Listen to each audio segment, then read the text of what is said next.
ulitin ko lang yung sa record kasi may mga nakita naman kami mga staff doon na 'di ba karaniwan yan, may stenographer yan o may nagre-record yan Opo. para may gumagawa Tama ng po, ito po transcript. So yung buong hearing na Ito yon po. ay useless, walang anumang record na papasok sa record ng Senado?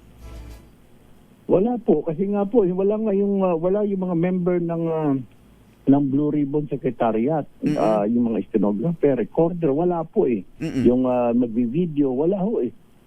So paano valid yun? At saka yun yung instruction ko dahil ako po yung chairman, so ako po yung sinusunod ng Blue Ribbon Secretariat.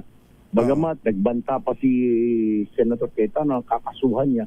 Ang tanong ko ngayon, ano yung kakaso na? Ako po yung Blue Ribbon. Siya po ay ordinary senador na lamang. O we can say na automatic po kasi pag natanggal ka Senate President, ikaw magiging minority leader. So, yun. Pero kaano kasuhan niya? Dahil hindi naman yung mga tao sumunod lamang sa instruction ko. Ako po yung duly elected as the committee chair of the Blue Ribbon.